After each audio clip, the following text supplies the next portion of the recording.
mean, we mentioned a lot about Cold Zero. We mentioned a lot about Davidair, sorry.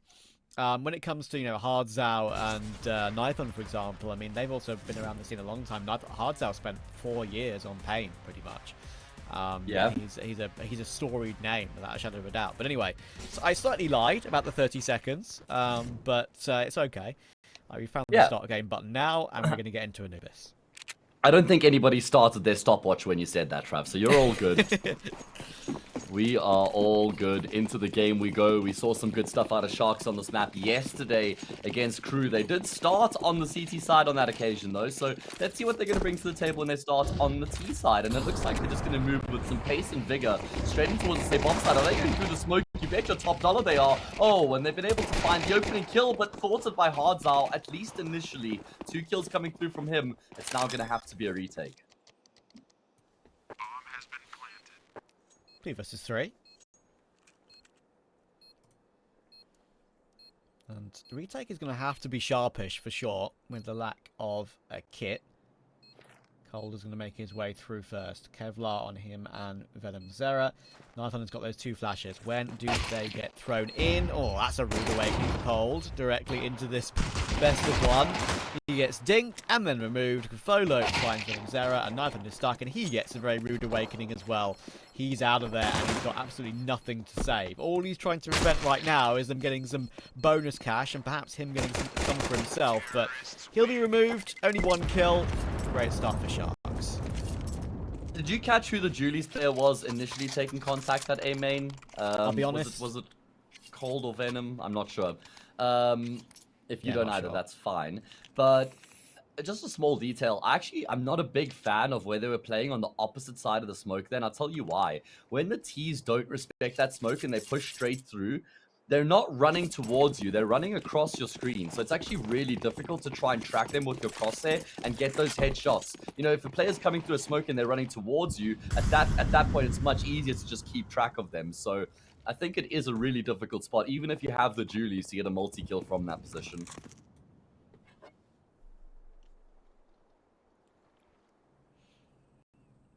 Yeah, it's always tough. One thing that, of course, we saw yesterday on this map and what we've been relatively impressed with is, like, the individual level of Koala and Pepe, of course. They've been on the team for a little bit now, but yeah, this is the exact roster that Sharks played in Pro League with, right? So we were kind of looking at them as if to say, well, what's the next step for Sharks? How are they going to look with 2 players once ECL gets back underway again? Yeah. Different players. But you know what? Pepe, he could be fragging as well. Well, that is absolutely perfect, isn't it? A beautiful quad kill lineup against the Pistols. And he's even looking for the ace against this one. But Hardzao says, no, you don't. No ace for you on your HLTV history. Not in this round, at least. Yeah, it was a bold call for Sharks to make the changes that they did. You know, DRG was part of the fabric of the organization. And he got replaced. He got benched. After 2 years of playing for Sharks and leading this team, I would say it was kind of a left-of-field decision to replace DRG and sign that, you know, Sharks are serious. They're not content with just kind of coasting along at a tier 2 level in the region. They want to try and contest for more. Of course, Togs was another player who was in the team for a long time. So, yeah, I'm excited to see what Sharks are going to be able to accomplish this season, and I really like that they've played through the player break as well, because when you are a new team, you don't have that luxury of just taking a big break, right? And then just saying, all right, well, when the new season starts, then we'll get things going. You've got to get ahead of the curve at that point. Absolutely.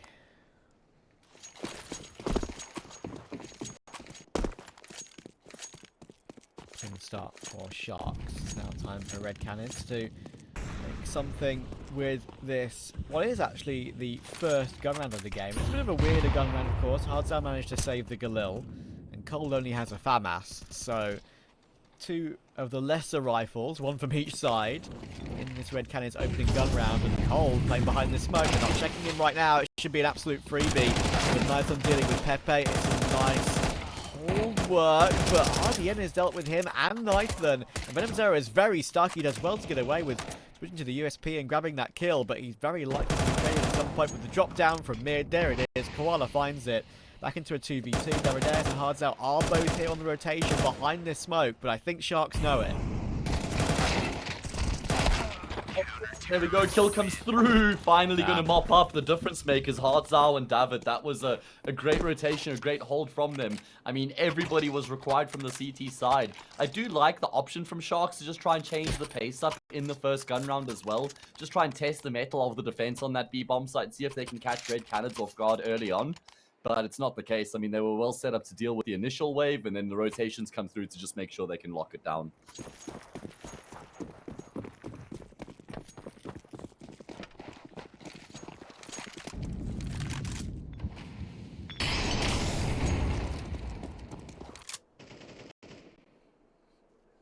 Yeah, the rotations were there very quickly, which certainly made things a little bit more comfortable, even though it was down to a 2v2. They had good positioning to be able to play off of each other. Just need to make sure they didn't take a duel on a poor timing. That was getting that one through the corner of the smoke too.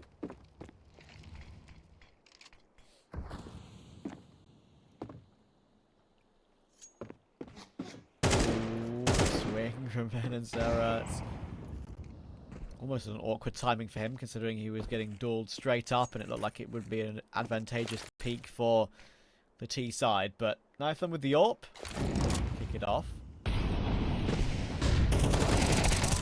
Oh, that's great flash from David. It's not just the kills that he can be so impactful with, it's the team play as well. The flash sends Hards out for the peek through main. Beautifully done.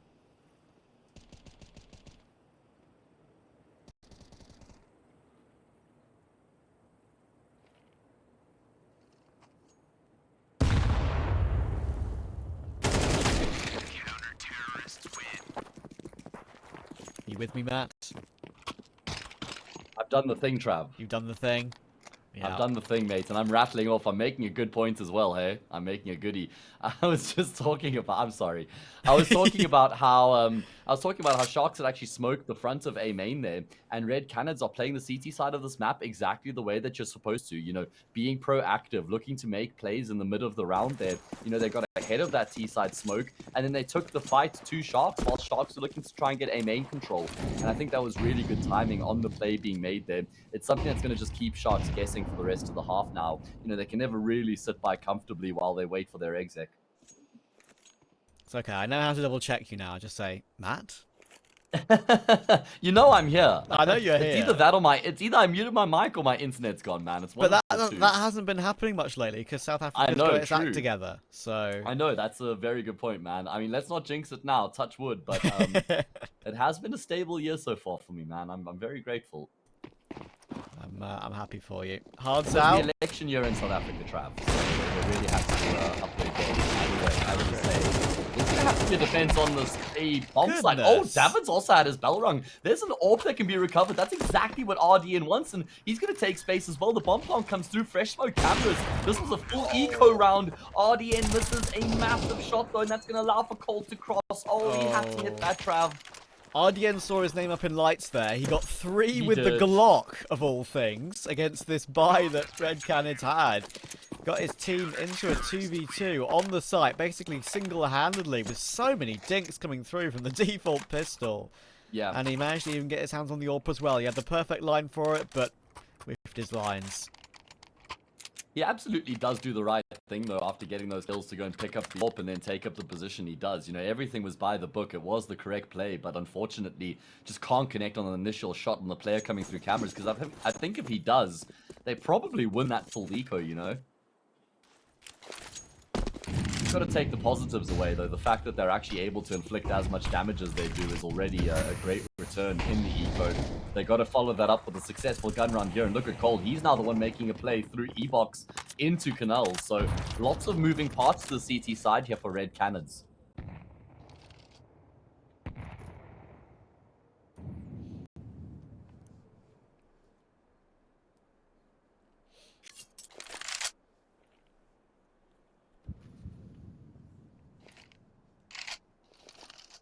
RDN will drop over the nade to Doc, because they all look to try and take mid together. For the CTs, once the team has taken mid, but Pepe's been double dinked there. I'll be honest with you, where even was that from? This is a good question.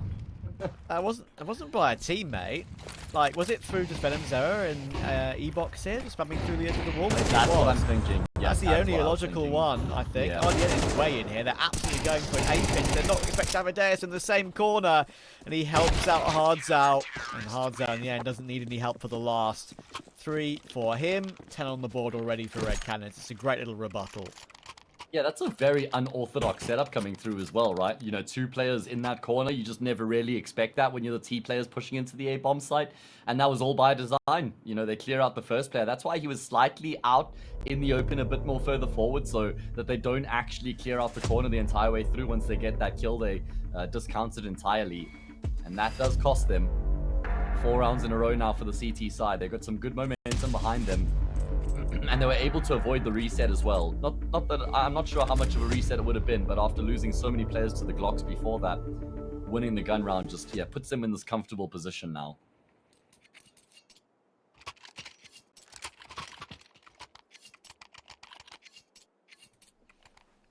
Yeah, it's one they needed to kind of relax themselves a little bit after losing so many members with the Glock round from RDN. And they've done that now. These are the rounds that can also be very dangerous, though. 4 Tech 9s, BT50, Kevlar.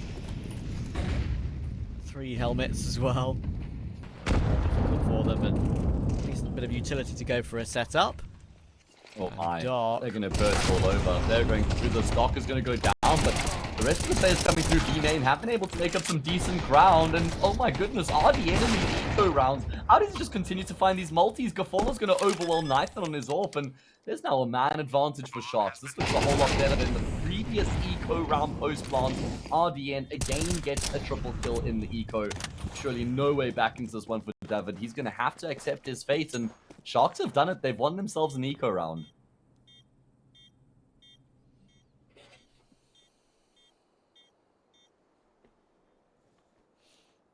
This is why the Sharks are dangerous. I said that sort of round can be worrying, and even though it started off okay for Red Canids, it did not end okay. RDN once again. One thing we saw yesterday was how Gaffolo played as well. He was relatively impactful as well. I'm looking to see more of that from him today. Sharks will be happy to keep this game close. Red Canids have a little bit of money built up as we discussed, though, so you can buy straight back in. Pepe is on a slightly bit of the higher ground in T-spawn there, so he looks like he's 6'9". Yeah, he's definitely got a bit of elevation behind him, man. Don't think that would be ideal in Counter-Strike, though.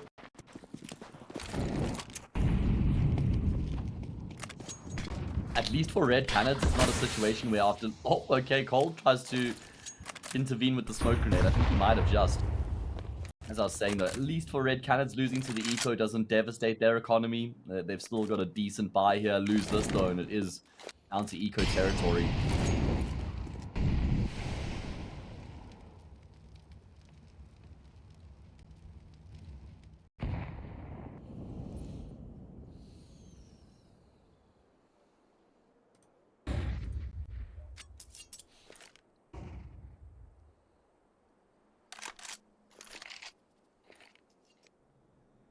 Preparing outside mid as it stands. Just that one defaulter outside A.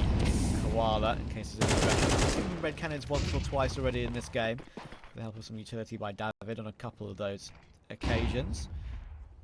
Nython. He's ready with the AWP. He's going to have a lot on his plate. The flash is actually excellent. He can't timing the shot. He's now under a lot of pressure. How does he get out of this one? The answer is he can't. And look at this. They're surely going to overwhelm the site. It's going to be all down to Hardzao. He has a lineup, but he can't get either. 4v2. Well played, Sharks. Yeah, really well played, man. We're seeing them piece together a solid T-side now that they've got some momentum behind them. I mean, funny enough, this is actually their first gun round that they're going to win, right? Because they won the pistol, they converted against the Force, they won an eco, and now they will get a gun round under their belts as well. Not an easy one either. Just clearing out the players as they make their way forward. Good teamwork, good double kill there from Pepe. RDN gets traded. What more could you ask for?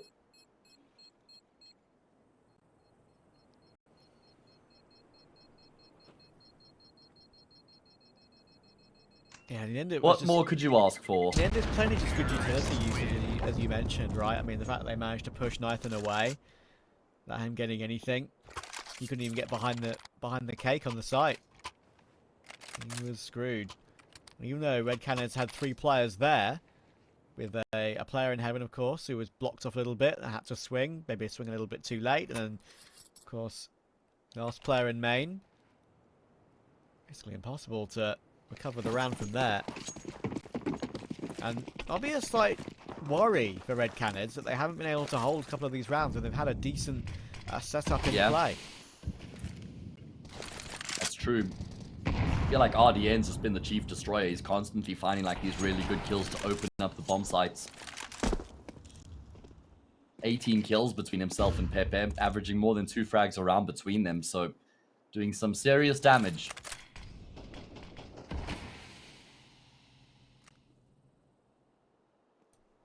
Where does this round go is the question. When it gets the lead. If it's Sharks, it's more than just the lead in terms of rounds. They get a good lead in terms of the economy as well. As we enter the late stages of this first half, remember, it is just a best of 1, so got to get the job done here and now.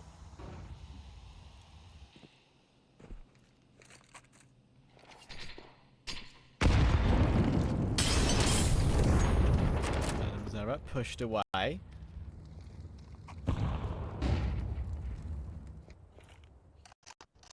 But Sharks are quite insistent on trying to punish the A bomb site. They've done it through mid, they've done it through main, and they're going to go through main once again here. Hardsour is on a slightly rough timing, and yeah, we go. Flash comes in, has to look away, and Knife has to deliver. Can only get 1, can't hop away to have a chance at a second. And once again, the first letter of the alphabet has fallen.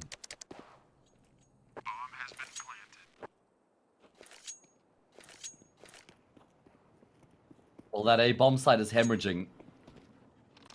I don't think Red Canids are going to genuinely attempt the retake here. Probably just grouping up and making sure that they can all save their guns safely. But outside of that, nothing they can get away from this round. This time it's Doc, along with Koala. We had a nice little conversation about how cool koalas are yesterday. Yeah, Well, and what a good job he was doing defending A main on the CT side. Now on the T side, he's having impact there as well. yeah, it's only his second kill of the game, but they've both been impact frags.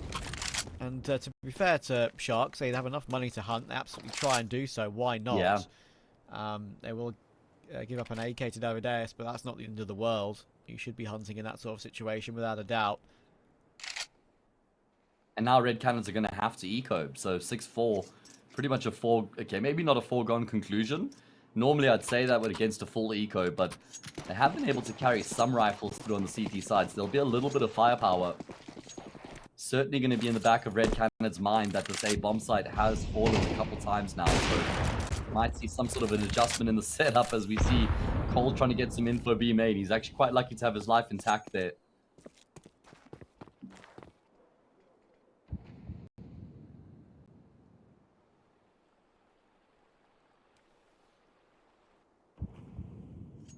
Yeah, it's a weird buy for Red Canids because of that 2-man save. They've got things to go along with it. The 5.7 Deagle and MP9.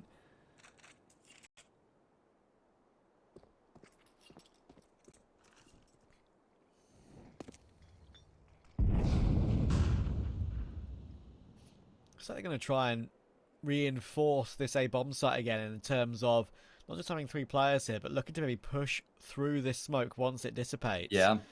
Wallow is ready for it is. And he spots it. I was going to say, it is an eco round, so I guess there'll be a little bit more liberty in terms of how they approach things, and, well, they want to make sure that Sharks aren't going to go A, but there's a really good window of opportunity for them to get that off bomb site, and, oh, okay, never mind. Cold is able to lock it down. 2 kills a dink as well. The problem is Venom Zera can't finish off the kill that Cold Zera had started. Koala with that mid lurk is going to get an important kill on Knife, and he's ready for Hardsour's peak to come through as well, and, well, the AK is going to trump the 5.7 at this range every day of the week. Enough to send him packing. David doesn't have a kit. So even though he is on the front lines right now, it's more just about damage than anything else. He's just hoping somebody's going to peek into him. But as of now, nothing on offer. Yeah, I mean, obviously so he's buying next round anyway. That's why he's giving this a look, and he will find the low HP RDN in the end, but this is going to be so awkward. As soon as he tries to go looking for Koala, Gafolo was always going to peek. And that is how it's going to crumble, I'm afraid. Hardzow's obviously going to give this a go. He's got no kit. He'll try and tap the bomb, and maybe we'll try and remove Gafolo here. It could be worth it, and he'll absolutely manage that. Can he get far enough away from the bomb with the orb? Just about 9 HP to spare. That's absolutely worth for Hardzow. Well played in the situation. Yeah, at least he does carry the orb through, can drop that across to Nathan, as he does. But Sharks still get the points on the board. Well worked pushing towards that B bomb site, you know, able to kind of just find the right timing when Red Canids were making moves over towards A main. When Sharks get in towards B, they nearly run into some trouble though. That Cold Zero multi was impressive. Oh yeah, Fortunately in vain. It was 2 and 3. It was like 2.9 kills pretty much. But yeah, exactly. Sadly, Venom had to just sneeze on his opponent. Yeah, the 0.1 couldn't be finished off sadly, and maybe that could have changed things, getting that low HP player out of the way before. Would have given Davideus more time when he was on those front lines, like you said. Yeah, I mean, when you have a Desert Eagle in that situation, you're probably still going for the headshot. You know, with the other 5-7, then you might just be spamming away, trying to connect on the body. I'm sure the call would have come through that the last player was tagged up. Anyway, that's in the past. 2 rounds left in the first half. Red Canids were sitting pretty at 4-2, but since then they've lost 4 rounds in a row. And this half is slipping through their fingers.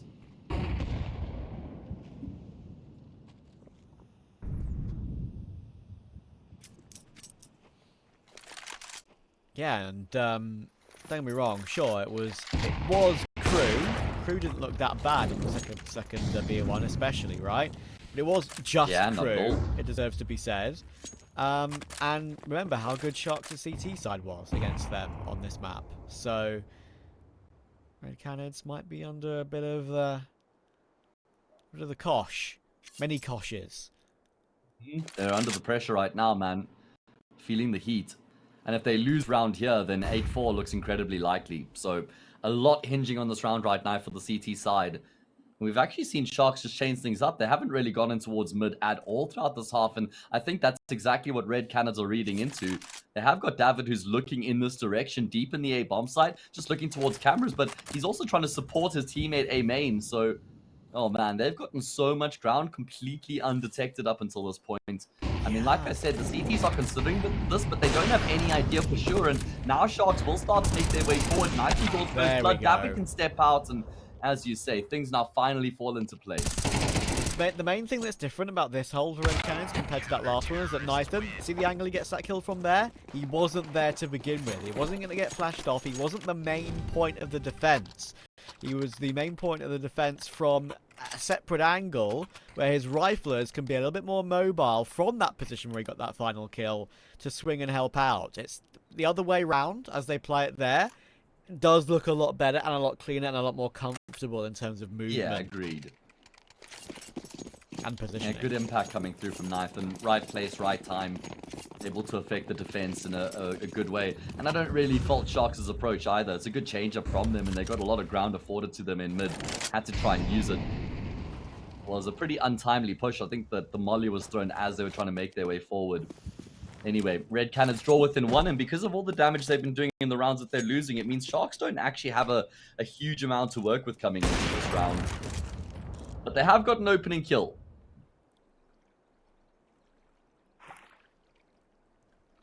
That's what we want to see from Gafolo. He was an enjoyer of his in the game we saw yesterday. Looking for it again, and he is taking this round by the scruff of the neck. Fair play, Gafolo. Main man with that sniper. Takes point from 2 separate angles. Takes the kills on both occasions. And now, for Red Canids, sadly for them, they're in a 3 versus 5, sure. There's only 1 AK picked up on Pepe, but the fact they've even got some extra flexibility here as well. There's a couple of flashes in play, but there goes the orb, and that could be a problem, the fact they removed that so quickly. Thankfully, Pepe's here, though, and a tech 9 up close.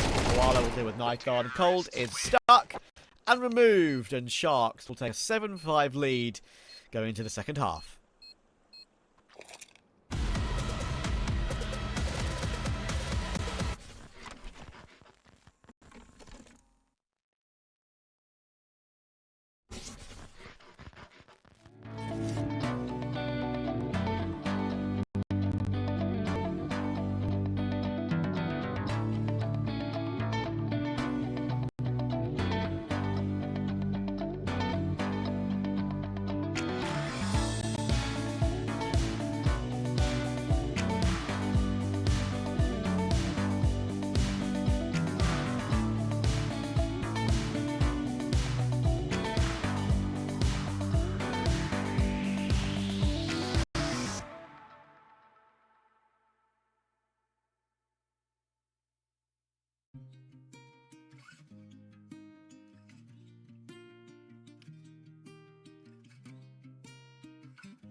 A very strong showing from Sharks on their first half nets them a 2-round lead going into their CT side, and we saw a good CT side out of them yesterday against Crew. Can they emulate that here once again, Trav? They're 6 rounds away from winning this best of 1 against Red Canids, and that would be considered an upset victory for them. So, yeah, they're on course to make it happen, but can they finish off the job?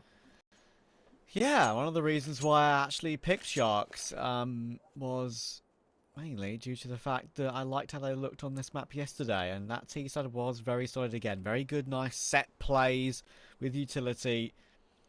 They're splitting A, going straight through main, number of occasions that worked. The A-bomb site was a bit of a weakness, very clearly, for Red Canids. But now they're on their attack, on their T side. Koala, we saw him in this position yesterday, he got 1 and fell away. This time it's exactly the same. He gets 1.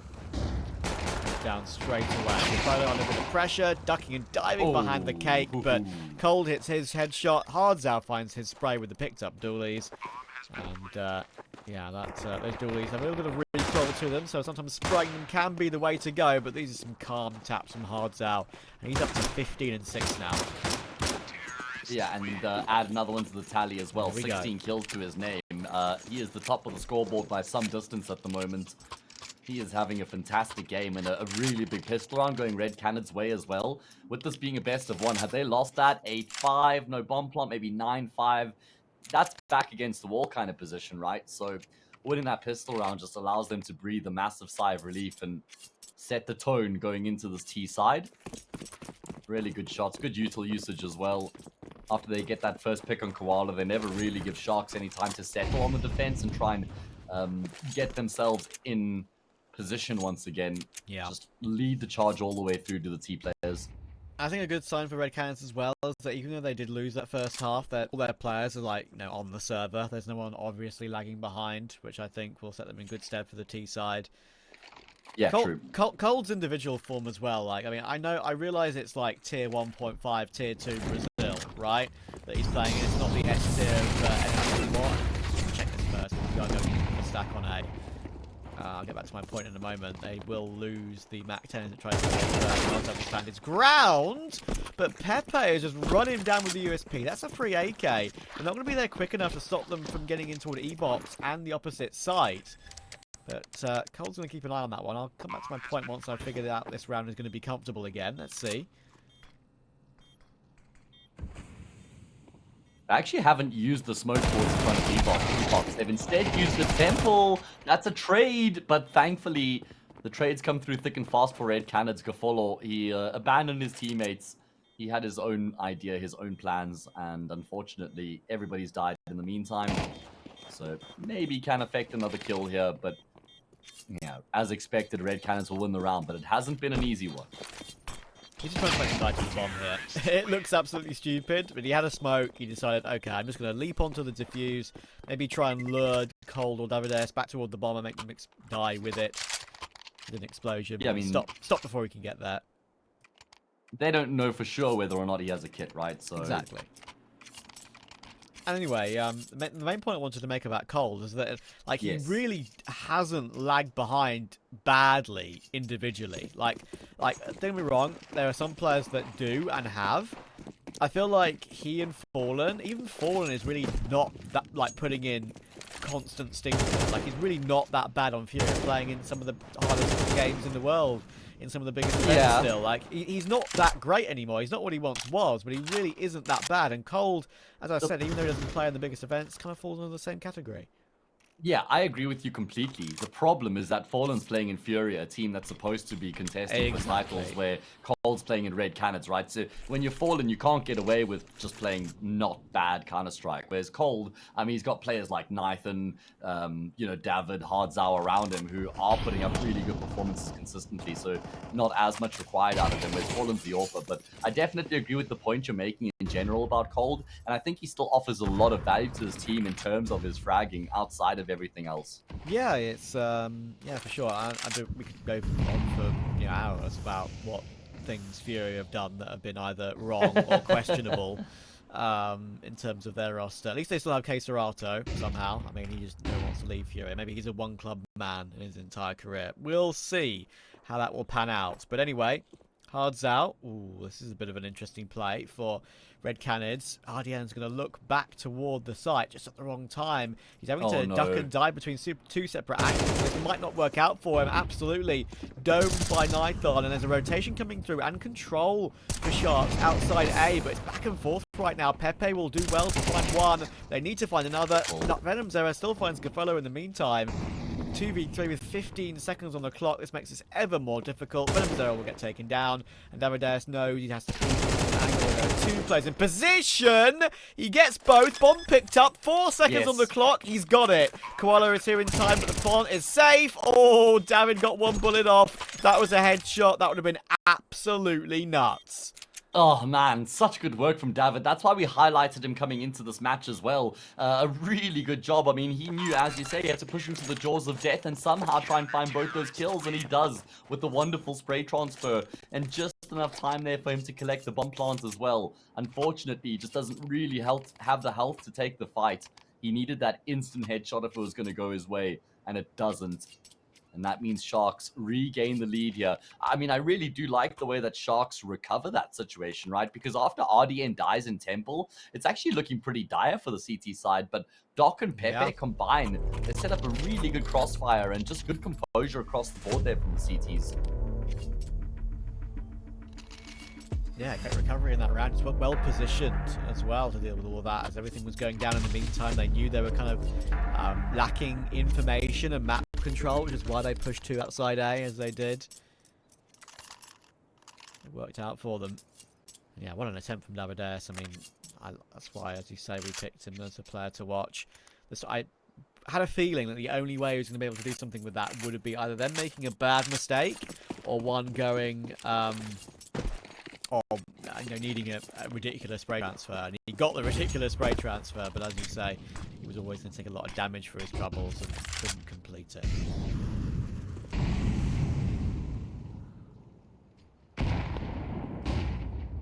Right, well, neither team with any residual cash in the bank, so whoever loses this will have to eco in the next, and that would be a bigger problem for Red Canids than it would for Sharks. And Red Canids, they're just going to try and burst their way in towards the bomb site. A little bit of chip damage from RDN, who's been able to fall back onto the bomb site, but there's so much mounting pressure. They're wrapping around him. He's run out of ammo. Blood even 8-4 there. Extra 10 bullets would have gone a long way. Gafolo will inflict a lot of chip damage as well, but probably not enough to motivate them to go for the retake here. I don't know, man. There's still high stars on the bomb site. That nade will find a kill on Cold. Is that enough to motivate them? I got kits and the smoke on Koala still. I think they absolutely go for this one. David, of course, is low as well on 22 HP. Gafolo is here, but how does he isolate duels? He's going to have to cross the line that Venom Zero is holding if he wants to find one more. And now he's been tagged out. The peak will come through. Venom Zero takes the initiative and proves to be the right call to be assertive with it. He'll get the last kill as well. 8-all. Such good composure and positions being taken up there by Red Canids in the post plant, just not giving the fights away at all, and then knowing how to play contact off of each other. You know, Venom Zero, he was the one deep in towards E-Box. He swings last, you know, only once the Red Canids players are actually focused, once the Sharks players are focused on the player on site and the player B main, that's when Venom Zero emerges and has his impact. So, yeah, just really good stuff there from Red Canids. Level up the scoreline again, and now surely they'll be able to get themselves ahead.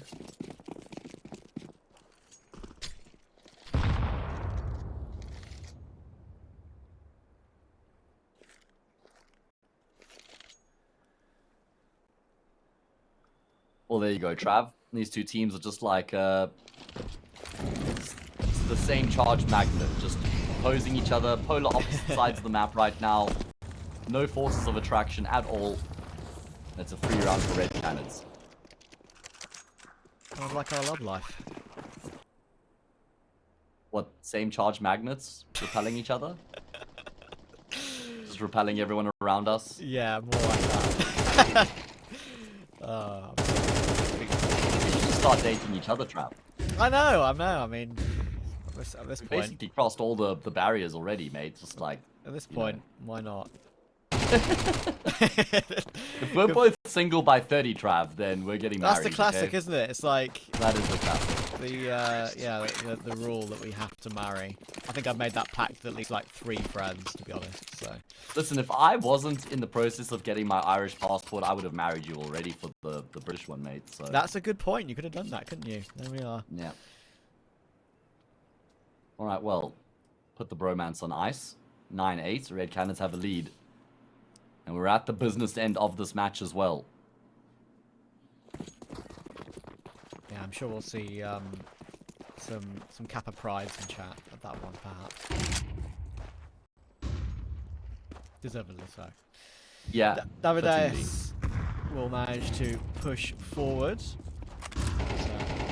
the timing on it this time, it actually is more pressure being put from the A side at the moment.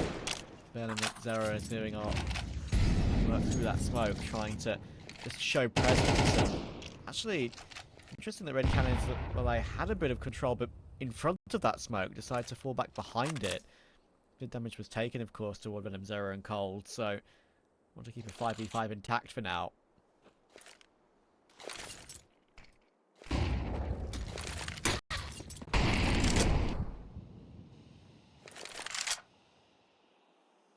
Canids have been able to get some decent map control here, man. Venom Zero was able to apply pressure deep into A main, and then they've also got David who's in towards middle here. So Sharks have really been forced backwards, and David uses his HE grenade there to actually swing into the AWP. The obstruction from the dust that gets blown up there gives him that advantage in the gunfight, and eventually he will go down, but he's taken a lot of map control in the process. Oh, again! Oh, no way! He just jumps his way in to find Cold. Oh, the round has been turned on its head by the leaping double from RDN. A weird impact play. And yeah, the jumping double. I mean, Cold now knows how it feels in a slightly different fashion, but still. Yeah. I just had to force that one in there.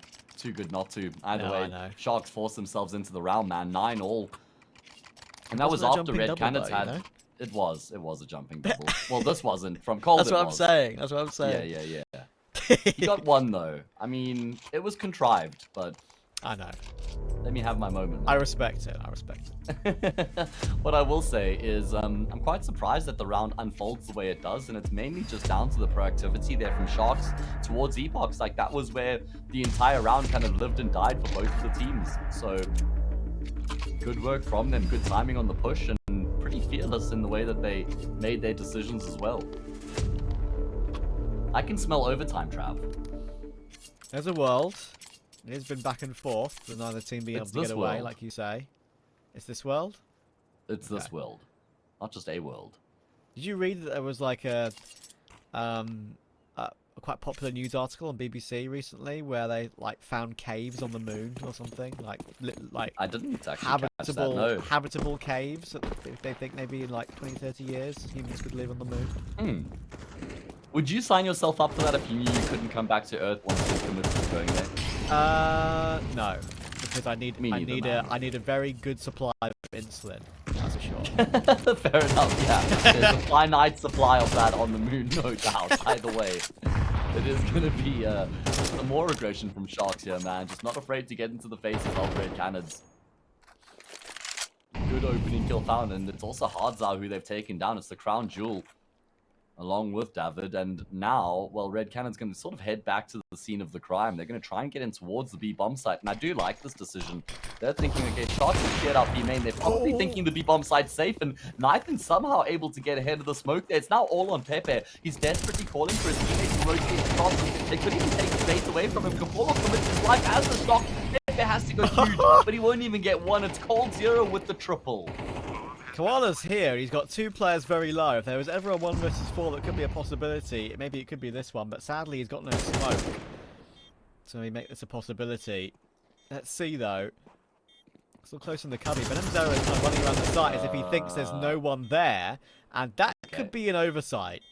Koala is still here. He's got a flash to use. If he hard clears the right, Cold should be 1 bullet from death, but thankfully Nathan is holding the line. Even though he's 7 HP, he's got the AWP. It doesn't matter as much. And yeah, in the end there, Sharks just getting caught, being way too antsy, going straight through the utility toward the temple area when it wasn't necessary, when Pepe was already in that corner. He got taken down for free too anyway, but they just seem to have no patience in that situation.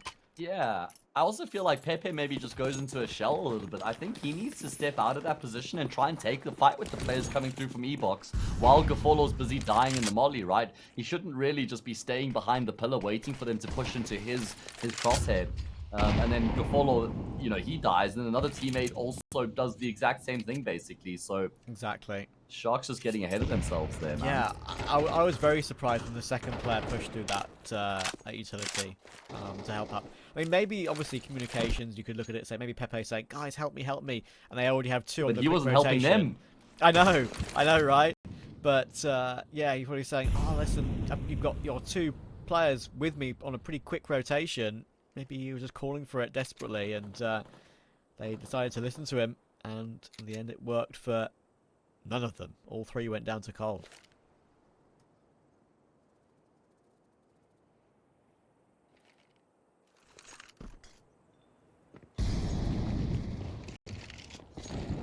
Alright, well, Red Canids now have a prime opportunity to get themselves a 2-round lead.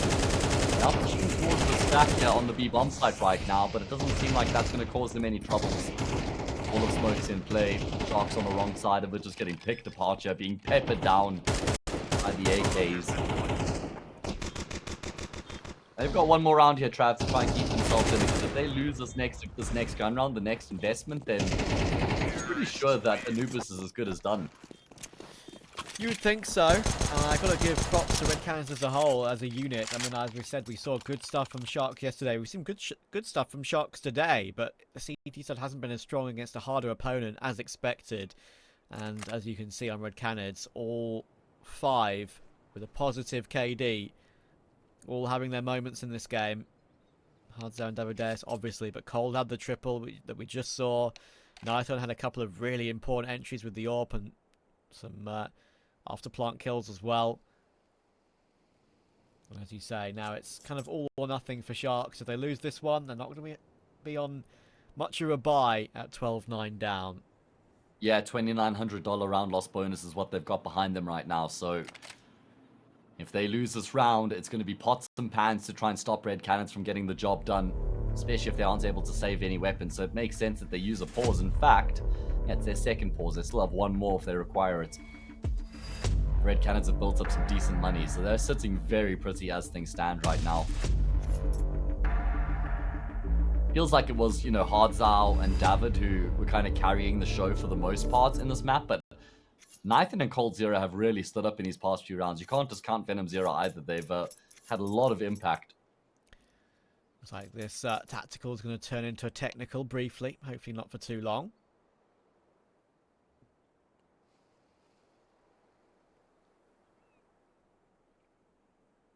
And yeah, I do agree with your point for sure. One thing that we had a very quick chat about before this game got underway, of course, is that Valve just tweeted out the new guidelines for tournaments for 2025.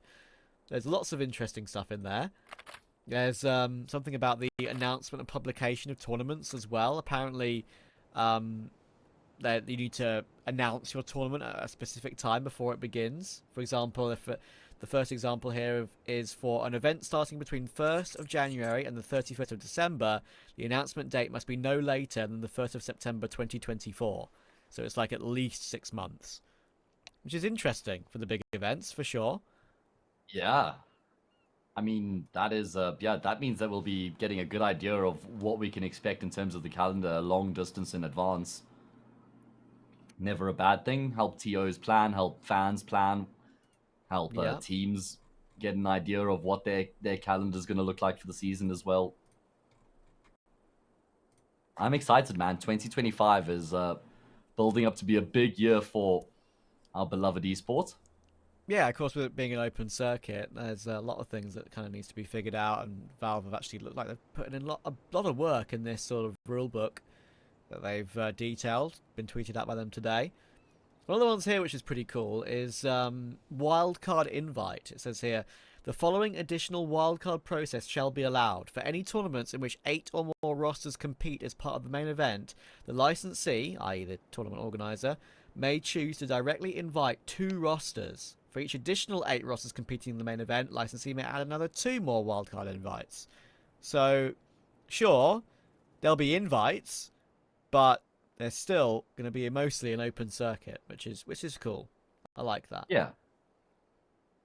Yeah, that is Wild cool. I wonder cards, with the wild card, is that like for local teams from the event where it will be held perhaps, kind of yeah. thing? It says here, wildcard invites may be invited to participate in a closed qualifier, but not directly join the main event. For the purposes of event seeding, wildcard invites are considered to have the lowest qualifying rank. A roster shall only be eligible to a wildcard invite if it fills at least one of the following requirements, i.e. includes at least 3 of the players who are top members of a top 8 roster on the ranking at any time during the preceding 12 months, or it has won any tier 1 event in the last 12 months preceding the tournament. So, lots of things, which again, I may have just read that out nicely, but it will sound like an absolute mess of words, right?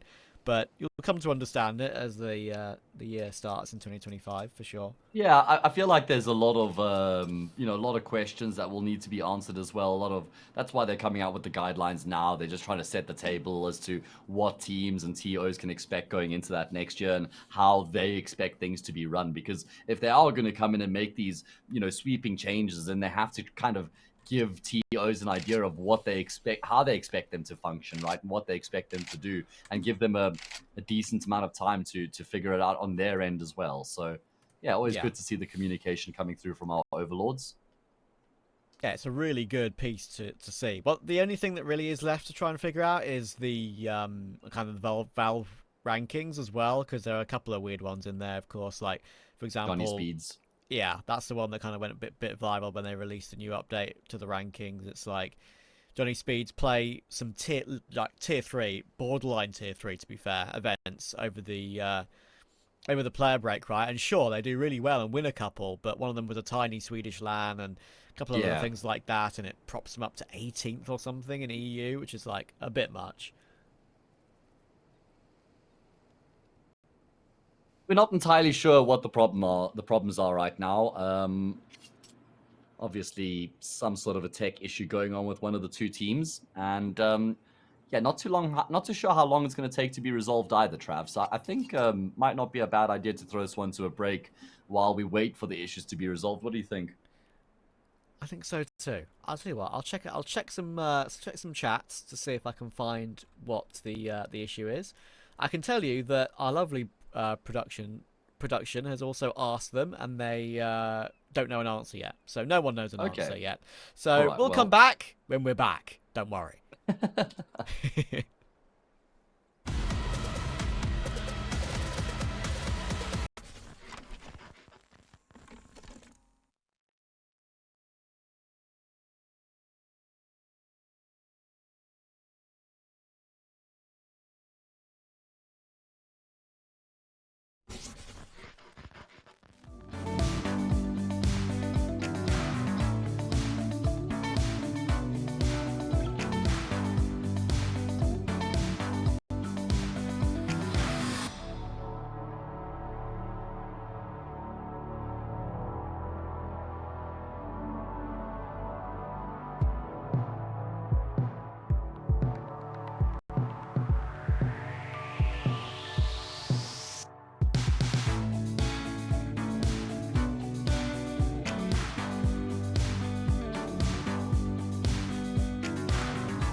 We're back. Apologies for the delay on that one. I can tell you it was just a minor TeamSpeak issue. I think there were some connectivity problems with that, so they had to switch server. But we are back, and we're ready to go. Red Canids, it's an all-important gun round. 11-9 up. Sharks need this one for a chance, you would feel, in this map.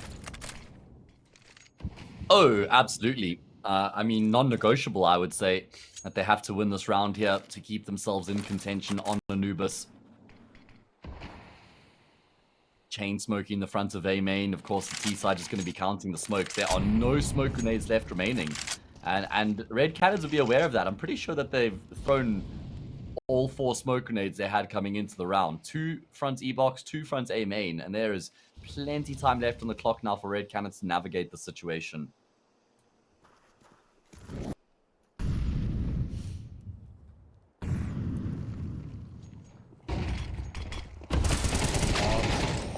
On the swing, he's trying to catch them before they get through in toward camera, but Gafolo gets at least a collateral.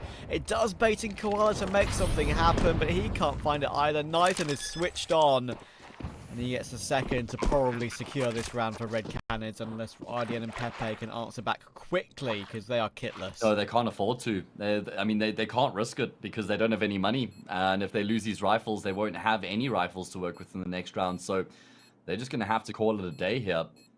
What a ruthless couple kills coming through from Nathan, just blowing the door wide open on that A-bomb site. We haven't really seen Red Canids do a whole lot towards mid in this half so far, but a good read, a good call coming through. They take up that control and just devastate the defense on A.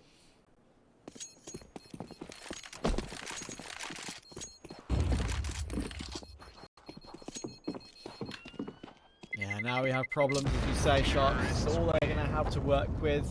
And if they want to maybe limit their utility on RDN and Pepe, they can afford to drop 2 A1Ss to their teammates. They at least go for 1. There we go. And go 2. For 2. So there we go. Utility will be limited, at least on the players like Doc and Koala and Gafolo. They're going to have some, and of course they'll try and spread it out across them, so that not one player dies with the whole belt of utility, of course. At least that's something they can do. But Gafolo's on an XM to save this game. Yeah, Sharks require 3 rounds in a row from here to take this into overtime, and it looks like Red Canids is trying to move with pace in towards A main. Cold Zero, bobbing and weaving through the flames, avoids the flash and finds the frag. It's Doc who's trying to assume the position here, able to get himself in behind the pillar, but he can't affect any kills just yet. He's going to continue to cause the issue. This is really brave from Doc. And eventually he'll go down. Gafolo with the auto shotty. What in God's name is that? Venom Zero on the drive-by. He's just torn Gafolo's head off. Goodness. Looked like he was moving, Trav. Yeah. RNG going to be going his way in that situation. Pepe. I'm afraid it's Pepe hands. Absolutely. This one is done. He'll have a crack at it though, of course. Naturally, 1 versus 4 into Nathan's scope. Shot missed, but this is all a formality. And fittingly, David will finish it off. Fittingly indeed, he was our player to watch, and he absolutely lived up to that billing. That was very, very nice from Red Canids. It was a very close game as well in general, up until those last few rounds. It's a shame that tech pause had to happen at the end of the game, when it was quite a flowing match in general. But I think either way, we would have got...